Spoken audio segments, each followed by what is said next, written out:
picture topic and maybe get your thoughts on this. One of the things that's both terrifying and frustrating to me, Ernst, is how this cycle of history where there is a clear targeting of a group within a country by both state and non-state actors, where there is poisonous and hateful rhetoric being poured into the stratosphere, where there are increasing attacks, either somewhat encouraged by public figures or at least implicitly condoned through a lack of reaction. This kind of targeting, this kind of cornering, these kinds of actions against particular groups have occurred repetitively throughout history. And afterwards, everyone says, well, that was just terrible. We should make sure that never happens again. And then it seems we get drawn into the same cycle again and again and again. And that is what is so incredibly frustrating to me looking at the situation in South Africa, because if things boil to a head, it won't be like there wasn't decades of forewarning. Yeah, exactly. And I think what you're saying is very important and it's very true. And what makes it even worse is how we as an organization, for example, repeatedly have to respond to allegations that we are being intolerant. So in South Africa currently, the zeitgeist, to use the term, or the political climate is one in which the most influential political leaders stand up on public platforms and they would sing songs about killing white people. They would make statements in parliament even and at political rallies, and they would say things like all whites are criminals and all whites should be treated as criminals. And they would say if you are white, then you are a thief, or if you are white especially and you own land, then you are a land thief, regardless of how you got that property, regardless of whether you bought that property. And then if we as a minority rights organization say this needs to stop, the hate speech needs to stop, the incitement needs to stop, then we are accused of being intolerant. So it really is frustrating. But I think the silver lining to this dark cloud is that I think now more than ever we are experiencing that there's much more international interest in what is happening in South Africa. And that is why I'm very grateful to be able to talk to you about our situation at the moment. It is, of course, it does to some degree go against a leftist identity politics narrative to point out that whites can sometimes be victims and blacks can sometimes be the aggressors. Because, of course, we have heard for so long that whites are always the evil oppressors and blacks are always the helpless victims. And I must return, of course, to my Christian roots to explain this, that light and dark goes through the heart of every soul. And there is no group that is immune from the temptation to do evil, just as there is no group who can never resist or can never accept the opportunity to do good.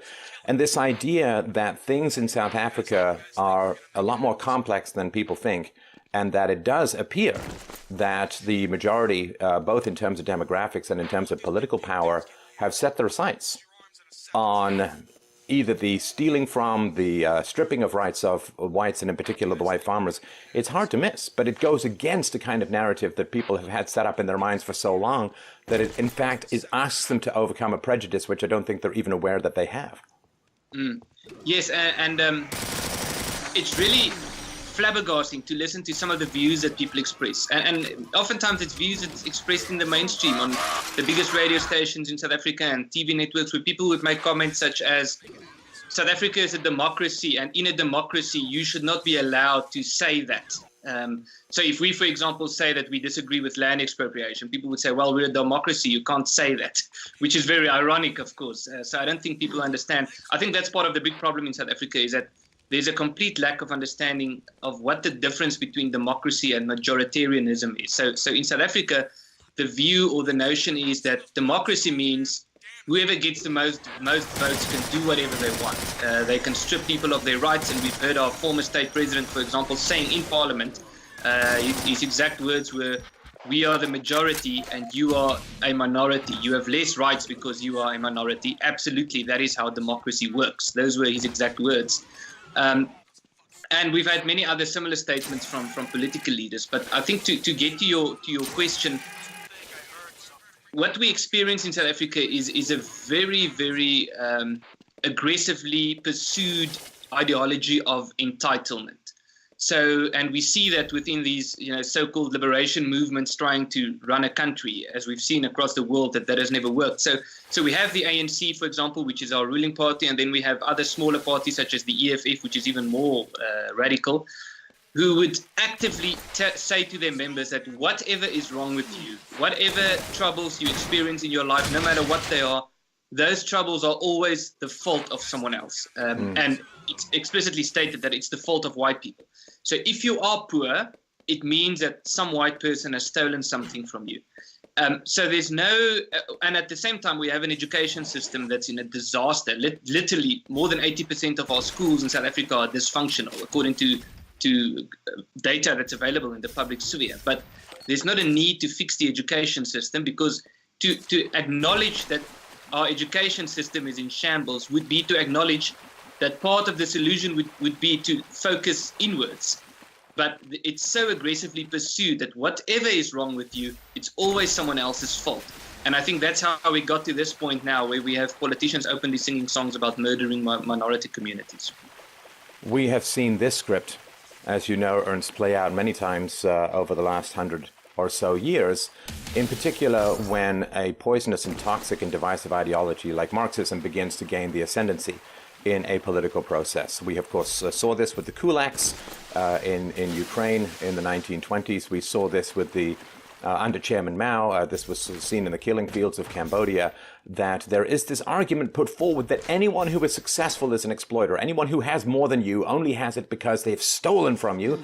And when you pound this toxic, virulent idea into people's minds, it stokes a very demonic force in their hearts. And then they feel that all actions, including torture, rape, and murder, and so on, may be justified in the just recompense of that which was taken. The idea that wealth is created, not always transferred, seems to be beyond the ken of this. And what's so frustrating is that we look at the conflict between Marxism and Nazism that was erupting in Germany in the 1930s, and we say, well, Nazism has been discredited, and rightly so. An evil, toxic ideology of divisiveness, of racism, of socialism, and so on. But Marxism is like this weird zombie that continues to march across the intellectual landscape, consuming cultures, countries, entire peoples. And it seems almost impossible for people to say, well, they have a Marxist ideology, that is something that must be strongly opposed because of the disasters it always produces. Yeah, it's exactly the case, and it's quite strange to listen how people argue this. And you know, I'm sure you've heard it a lot, and we hear it regularly in South Africa when we talk about this policy, for example, about expropriation of people's property without compensating them. And we would point out and say, well, that was tried repeatedly. It was tried in the Soviet Union, it was tried in communist China, it was tried in Venezuela, in Zimbabwe, and all of these countries. And then people would say, yes, but how will we know if it would work here if we don't even try it? So this thing about real communism has never been tried. I mean, we get this regularly, and it's really strange. As you've said, I think Nazism was an evil ideology, and there are probably different ways in which you can measure how evil an ideology is. But if death count is one, then you can certainly say that communism is much worse. And we have at the moment in South Africa, or recently, for example, there was a push by the South African government. I'm not sure if they're still pursuing it, but it was in the news about a year ago that they wanted to rename one of the big streets in Pretoria, which is our capital city, to Mao Zedong. Now, Mao Zedong is probably the most evil person ever to have been on this earth. And we have people making comments within our ruling party who would say that they are inspired, the words they use, by the policies of Robert Mugabe, and they are inspired by Hugo Chavez, they are inspired by Fidel Castro, they are inspired by Joseph Stalin. So it's literally, and what we're seeing now in South Africa is, that's the disingenuousness or the dishonesty about this whole policy, is what we see our government doing is they are aggressively trying to implement the policies that has led to the world's worst economies. And you can go down the list from the bottom, basically. You can look at all of those policies. That's what we are trying, or what they want to do in South Africa. And then the argument is, yes, but how will we know if it'll work if we don't even try it? It's really flabbergasting. And if you disagree with this, then you are labeled a reactionary or a racist or all sorts of terms, or intolerant. And it's really frustrating to see what's happening in South Africa. And there's nobody who had a sane moral bone in their body, Ernst, who would say, well, you see, National Socialism, that was in Germany and it was terrible. But if we try it in Brazil, maybe it'll work. Just like that ideology has been discredited, and I don't know how many people have to die. I don't know how many countries have to get ruined. I don't know how many economies have to be flushed down the toilet in order for this toxic ideology to finally be rejected by mankind. And of course, has been my goal as a public intellectual for many, many years to work as hard as I can to discredit the toxicity of this ideology, because it is as clear as sunrise. It is as clear as throwing a rock off a cliff and knowing which way it's going to go, which is down. Exactly what happens if this land appropriation is going to occur. We've seen this happen before in places like Zimbabwe, and the script is always the same. Yeah, well, I think we can add to that the ANC, which is the ruling party in South Africa, quite ironically say that their ideology is not only socialism, it's socialism and nationalism. So national socialism, that's basically what they say their policy is, or their ideology is. And I think by that same logic, if the argument is yes, but real socialism or real communism has never been tried, we might as well say yes, but real apartheid has never been tried, so let's give it another go. Or real slavery has never, I mean, you could take any horrible ideology and say that, well, if we photocopy it this time, we're going to get a completely different picture. Now, another thing that's frustrating, Ernst, for me, and I'm sure for you as well, is this has all been openly stated ahead of time. We're going to change things slowly and persistently so that the population that we're targeting doesn't react too strongly, that does that boiling frog submission to the gradual increase in temperature. This has been a multi-decade plan laid out in advance, published, publicized, available for people to read. This is not coming out of nowhere. Yes, exactly.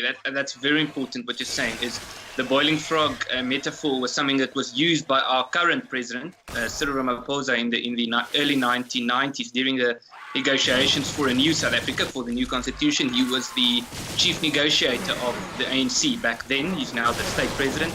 And he was asked by one of the opposition parties who were in many ways agreeing with the ANC that what are their plans to deal with white people in South Africa? And then he used the boiling frog metaphor to say, listen, we can't just take everything all at once. But as you said also, it's written down. So I think the more important reference point here is the ANC's own policy documents. So one of the interesting things about our ruling party in South Africa is they put a lot of effort into writing their ideas down and publishing it. So they have what they call their strategy and tactics documents. And one of the things they describe, some ANC leaders have even described it as their religion, is what they call the National Democratic Revolution. And what that means is basically, and it's written, I'm not even paraphrasing, I'm basically quoting from their own documents now. During the early 1990s, as we know, before the fall of the Berlin Wall, the ANC was very much aligned with the Soviet Union. They were funded by the Soviet Union. They were sent to Vietnam to learn from Ho Chi Minh and to learn about how they fought against the Americans, and they were taught this so-called People's War strategy that was developed by Mao Zedong, which was basically a strategy that boiled down to targeting your rivals, not your real enemies. So they weren't really fighting against apartheid. They were fighting against competitor black organizations, such as the Black Consciousness Movement, AZAPU, and so forth. And they really targeted them, and 20,000 people were killed as a result of that. But what the ANC then did during the early 1990s was brilliant from a strategic perspective. They said that they shouldn't be that outspoken about their communist ideology. They should rather portray themselves as being in favor of freedom and so forth. And eventually they did so. And then what the ANC has written after after that negotiations, after the so-called New South Africa began, in 1996 or 7, I think, in their strategy and tactics document, they said, well, now we have the power. Now we have achieved the state. We have achieved a victory, and they describe it as a beachhead. So think of D-Day. It was a temporary victory. They had all these agreements with the National Party, who was the former government. And now that they've achieved state power, now that's their words, they should use the state mechanisms to further the revolution. And that's why we hear in South Africa people talking about a second transition, which means that now that they do control the state, now we need to move this country into a socialist state. Right.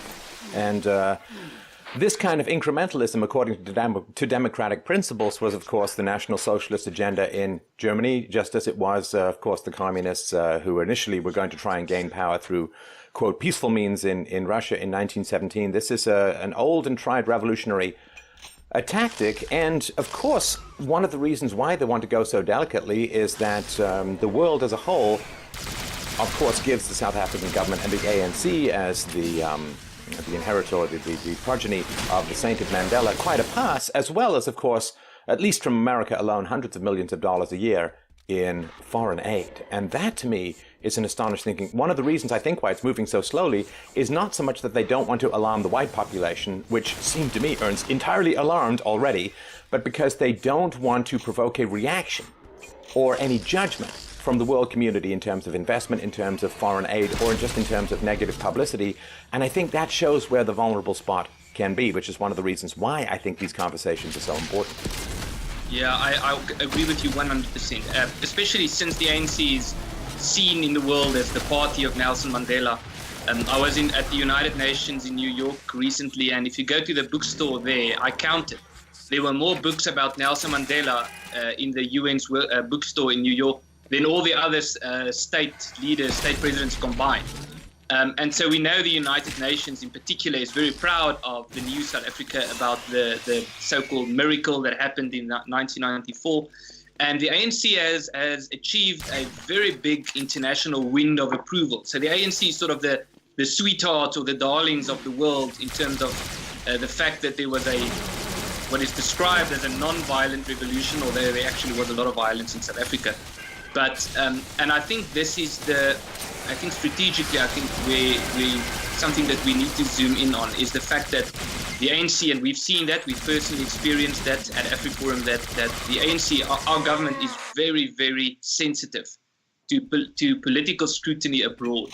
Recently, we saw the Minister of Home Affairs in Australia, Peter Dutton, make a comment about white farmers who are being targeted in South Africa, and our ruling party was furious about that. Various cabinet ministers publicly attacked the Australian government for saying so, and I think this is something that we need to focus on, is to make sure that the international community becomes aware about what is really happening in South Africa, who is the ANC really, and to get people to speak out about it as you are doing at this moment.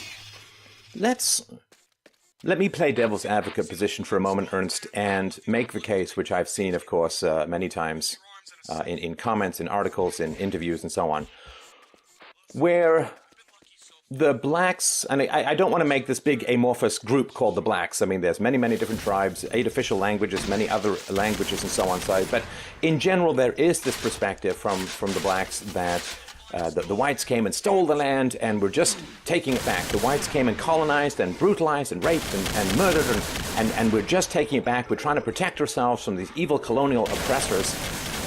What is the response that you would have to these kinds of accusations? Yeah, thank you. We're actually busy making a documentary film exactly about that, which will be published probably in a month or maybe 3 months or so. The question is, how did white people get land in South Africa?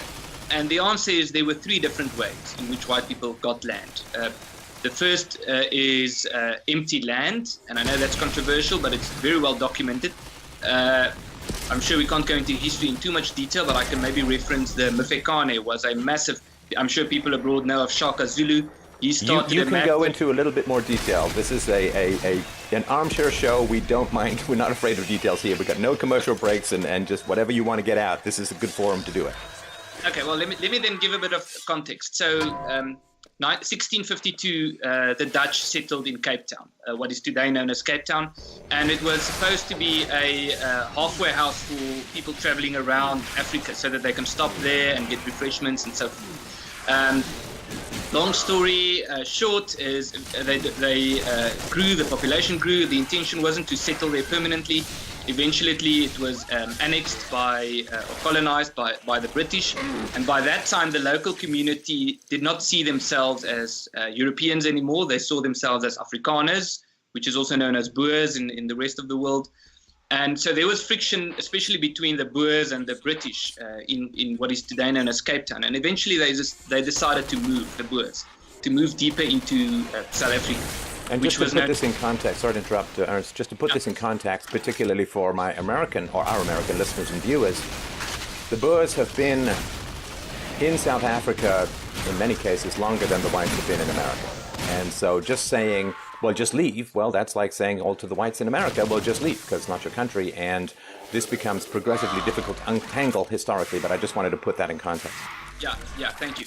So eventually the Boers started moving into South Africa, but more or less the same times, I think slightly before.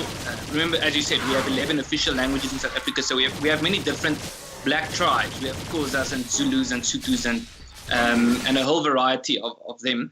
But more or less the same time, most of them slightly before 1652 or before that, were moving down from what is today known as Cameroon, Central Africa. They were moving down, migrating down, and actually the indigenous people in South Africa were the Khoisan, or the Bushmen as they are known. I'm sure many people have seen The Gods Must Be Crazy. So those are the original inhabitants of South Africa. And they were actually driven out of their land by black tribes. And so, but just before the Great Trek happened, that was the reign of Shaka Zulu. Shaka Zulu died about 10 or 20 years before the Great Trek. And he had this massive expansion of the Zulu Empire campaign, and that sparked wars over the entire country, which is known as the Mifekane or the Difekane. And the Mifekane or Difekane basically meant that black tribes had a massive war among each other. There were tribes fleeing from the Zulu Empire that was expanding. And there are different estimates, but most estimates are between 1 and 2 million people died as a result thereof. So when the Great Trek happened, there were also other cases. Let me give you another example. The case of, I think, Nonkwase, it's called, in the Xhosa community, where a young Xhosa girl, I think she was the daughter of the chief, if I recall, had a dream about, they were already aware of what was happening with England, of the British involvement in South Africa. And she had a dream about Russia, and somewhere they heard about Russia, and that they need to burn or slaughter their livestock and burn their crops. And that would mean that the Russians would come and save them. And so they've done that, and then 10 or 20,000 Xhosa people died as a result thereof.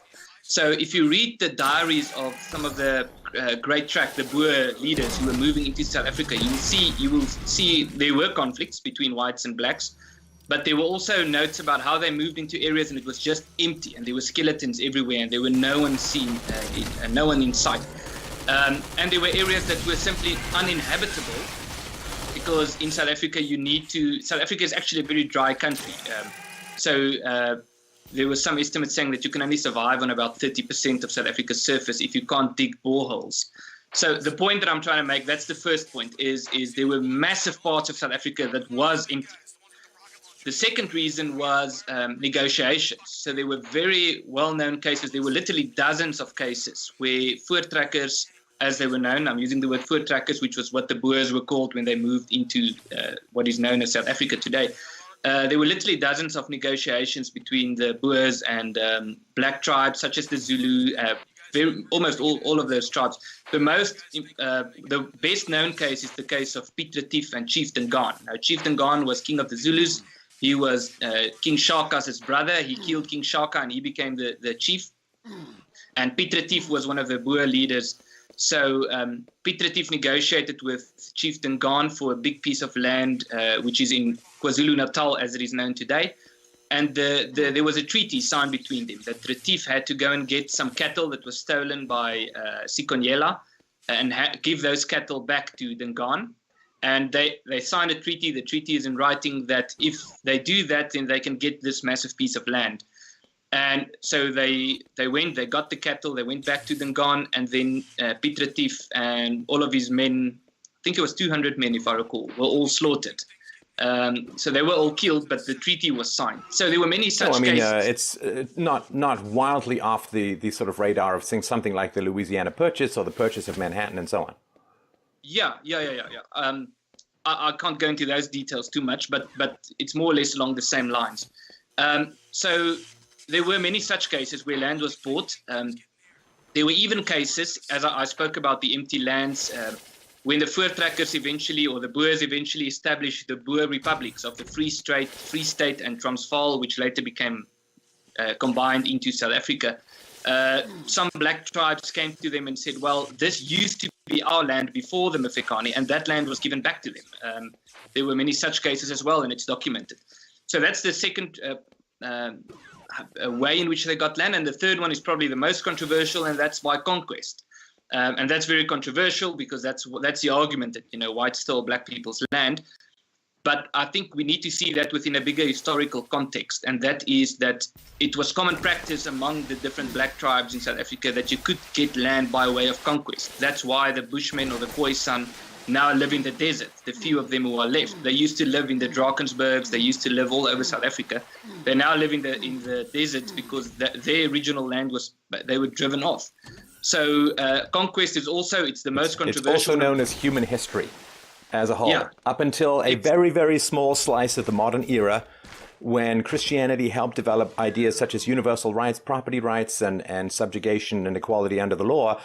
That was human history. That was human history as a whole, and to single out one group, one race, one tribe as the only progenitor of evil in a constant jostling for land and resources that characterized all of human history, just kind of racist, in my humble opinion. But sorry, go ahead. Yeah, that's exactly the point. And even during this great trek, there were still black tribes who had wars against each other and so forth. But in South Africa, the notion, or the mainstream notion, is at least that if black tribes have wars against each other and they take each other's land, there's nothing wrong with that. But if you are white and you take someone's land, then you are a land thief. And also then the argument, the counter argument to that would be, yes, but white people, it wasn't white people's land in the first place because they came here by boat. So what that argument basically boils down to is to say that if you arrive on someone else's land by foot, you have a better right to claim it than if you arrive by boat. That's basically what the argument is in South Africa. Because white people came by boat into what is today known as Cape Town. Black people crossed the Limpopo River, coming from Cameroon, the Great Lakes, the Malawi Lake, and so forth. They came down into the northern parts of South Africa.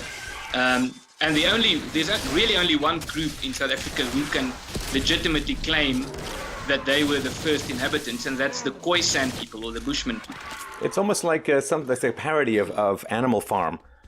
You know, like 2 legs good, 2 oars bad. And I don't think anyone would say that if you were, say, an immigrant into America, I guess they would all have to come by boat, but if you were, let's say, an immigrant into Europe, that you didn't have any property rights because you crossed the Mediterranean rather than some other methodology, that would be kind of crazy. All right. So, yeah, there was the treaties, there was empty land, and then there was, of course, the wars and so on. But of course, I think everyone can unpack what's actually going on with the demand for recompensation and so on for this kind of stuff. It's just that, well, the whites have added the most value to the land, and they're the current owners. Therefore, they're the ones you want to target. I mean, it's the old thing like, why do you rob banks? Well, that's where the money is. And that's why do you want white people's land? It's because that's where the value is currently in most of South Africa. Yeah, exactly. I just want to add to the African and European reference you made. So a question I've been asking repeatedly in media interviews in South Africa, and no one has been prepared to even answer that, is people would say, yes, but we as white people need to remember that Africa is black people's continent. Therefore, when white people come to Africa, they are visitors here. And what a can of worms to open when it comes to Europe, right? That's exactly the point. So the next question is, okay, well, if that's your view, are you saying that white people in Europe can say to black people who are fleeing there that Europe is white people's continent, you're not welcome here? Because that would be racist.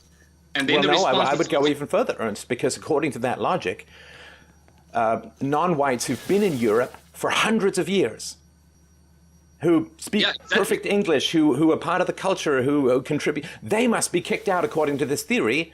It's not just people coming in, it's people who've been there indigenously for hundreds of years must also be kicked out, and that is, of course, wrong, and it would be the initiation of the use of force, it would be racist. And so this argument doesn't translate, of course, and it's a foundational hypocrisy that people don't really want to address. Yeah, that's definitely the case. And I think that's part of the problem, is there are so many inconsistencies and so many lies about what's currently happening in South Africa. I mean, we can go down the list, but let me give you another example. Is we have the state president now, Cyril Ramaphosa, going to the World Economic Forum, encouraging the international community to come and invest in South Africa. And you would say to them that your investments are safe with us. Please deposit money into the bank I wish to rob, because that way there's more for me to steal. That's exactly the point. And we have cabinet ministers going even further, saying, please come and invest in agriculture in South Africa. While there's a motion that was already adopted in our parliament, that that land is going to be expropriated without compensation. So that's the basis of a sound investment, is the knowledge that your investment is safe, that your property will be protected. And now, it's a two-faced hypocrisy. So they would say to the international community, come and invest, your investments are safe. And within South Africa, they would say, we're going to take property and we're not even going to pay you for that. So let's talk about one of the big hot button issues. I myself have visited South Africa twice and remember coming away, certainly the second time, with a more nuanced and complicated understanding of the situation. And so let's talk about apartheid, which of course is considered to be a lot of the bitter crop that is growing up into the current discontent. Like you whites came and you're racist and segregationist, and you reap what you sow, and blowback and karma and all of this. Is this the cycle of violence is going to be stopped by that kind of justification? But let's talk about apartheid.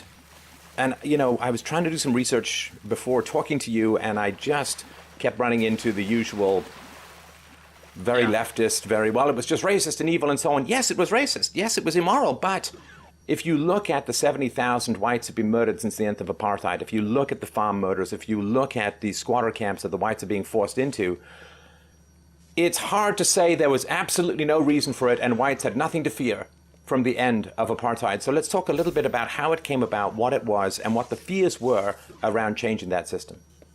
Yeah, that's a very important question. And also in terms of the whole issue of apartheid, the problem in South Africa or part of the problem is that there's broad agreement that apartheid was wrong.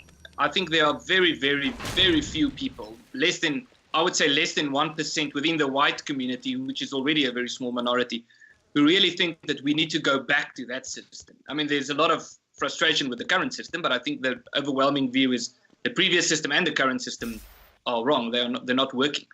But because there's such broad condemnation, I think, before I make this point, let's just give context. I think part of the thing is we have this ideology of entitlement and an ideology of victimhood, which effectively means that portraying South Africa's history as bad as possible is incentivized for the South African government, because the worse things were, the more their claim would be to implement things such as black economic empowerment.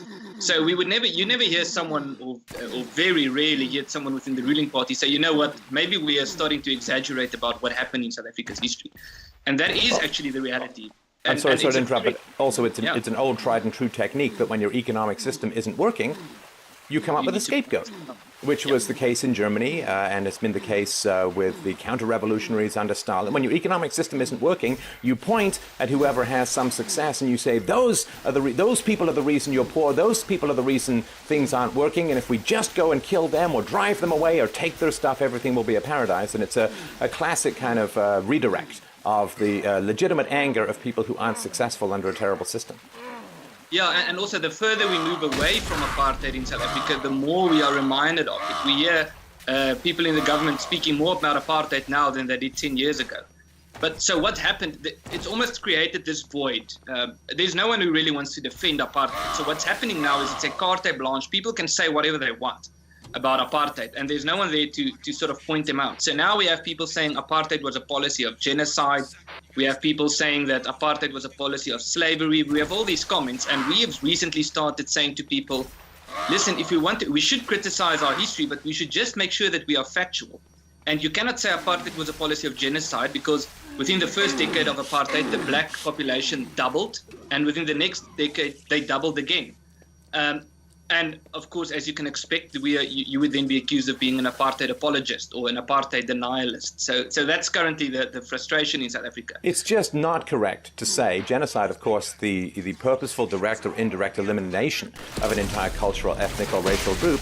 And if the population is swelling enormously under particular policies, then what did it go from 2 million to 16 million over the course of apartheid for blacks? That is... Well, that's the exact opposite of, if the numbers went the other way, you'd have a case. But if they're going this way, you can call it immoral and you can call it segregationist, you can call it racist. These would all be accurate terms. But to call it genocide is an insult to groups who actually have been genocided in history. Exactly. And there has been people, I think it's really offensive to, as you said, to people, to the Tutsis in Rwanda and people who really experienced genocide, who try to say that what happened to them or what happened in South Africa is equal to what happened there. You don't want to hijack the Jewish Holocaust or the Holocaust under the Nazis for your own political agenda. That's a horrifying thing to do. Yeah. Well, that's exactly what's happening in South Africa. But I think maybe to answer your previous question, just to give a bit of context, and I'm sure I would again be accused of being an apartheid denialist or whatever for saying this, but we need to, I think all legitimate historians in the world would agree to this, is you need to evaluate history within a historic context. It's easy to stand back today and to look at what happened 100 years ago within our current moral framework and criticize, and yes, we should do that. But we should just have a bit of context. And I think part of the context as to how this system developed, this apartheid system, was South Africa is a fairly big country. Of course, it's very small in comparison to the US, but in comparison to other countries, it's fairly big. And it's a very diverse country. So the argument that led to this system was that South Africa should not see itself as a country in itself, but more as something similar to Europe. And that different tribes or different communities should have their own piece of land where they can govern themselves.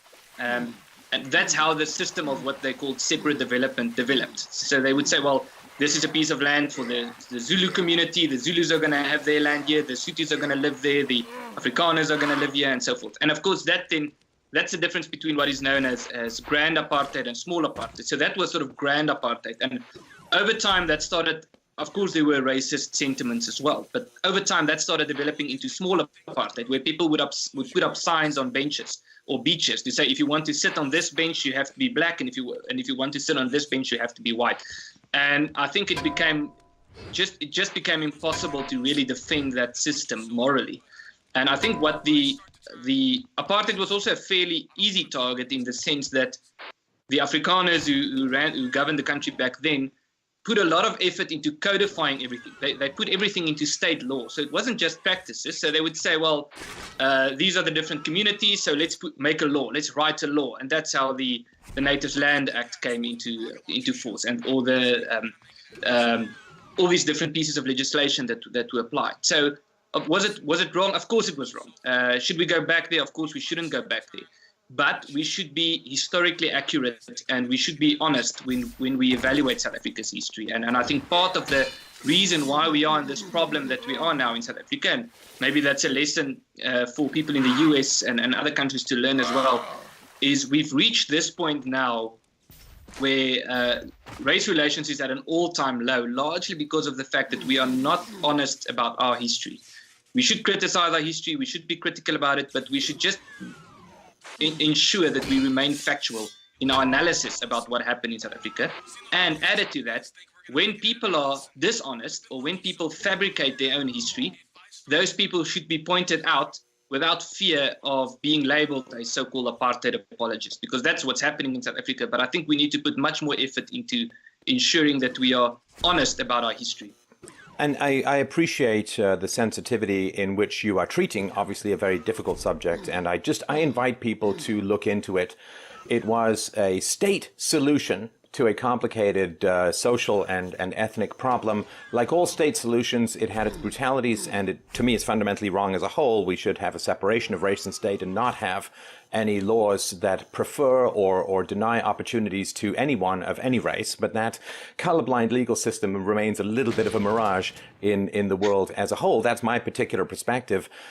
And another thing, too, is that when you have additional resources in your community, and there was, of course, huge growth in wealth in South Africa in the after the Second World War in particular. And so one of the things that you can do as a community is you can say, okay, we have more wealth, so that means we can either save, we can invest, we can become entrepreneurs, we can upgrade our education, or we can just have a lot of more kids. And this challenge as well, that the black community, I mean, obviously not as any kind of collective decision, said, okay, well, we're just going to have a lot more kids. And that is going to be a challenge in terms of maintaining the growth of economic growth within a community. And that is not, I don't know, it's hard to blame the Boers for that as a whole. And that may be cultural, that may be, I don't know where that would come from. But that's one thing that happened, that the population grew rather than wealth grew. And that is part of the legacy that needs to be dealt with. And of course, my particular goal is always to increase freedom and to decrease state intervention in these affairs. But it does seem to be like a ring of power that people have a very hard time stepping back from. Yeah, I think just to add to your first comment there, I think part of the irony is that probably the biggest criticism of apartheid is something that our government would not acknowledge because they are trying to do the exact same thing, and that is aggressively state-driven social engineering. I think that was the main flaw. So there were these views, and that was the notion at the time, that the different tribes, different nations wanted their own land, but it was enforced by the state, and eventually it boiled down to a situation where people were physically or forcefully removed from some areas. They said, well, unfortunately, where you live now, and it happened to white and black people, the notion is that it only happened to black people, but it happened to white people as well, where they would say, well, sorry, you white farmers, you live in an area that's been designated to the black people, so we're going to forcefully remove you. You have to move. So that's the biggest part of the problem. And the irony is that the current South African government is trying to do exactly the same. So they would not acknowledge that the problem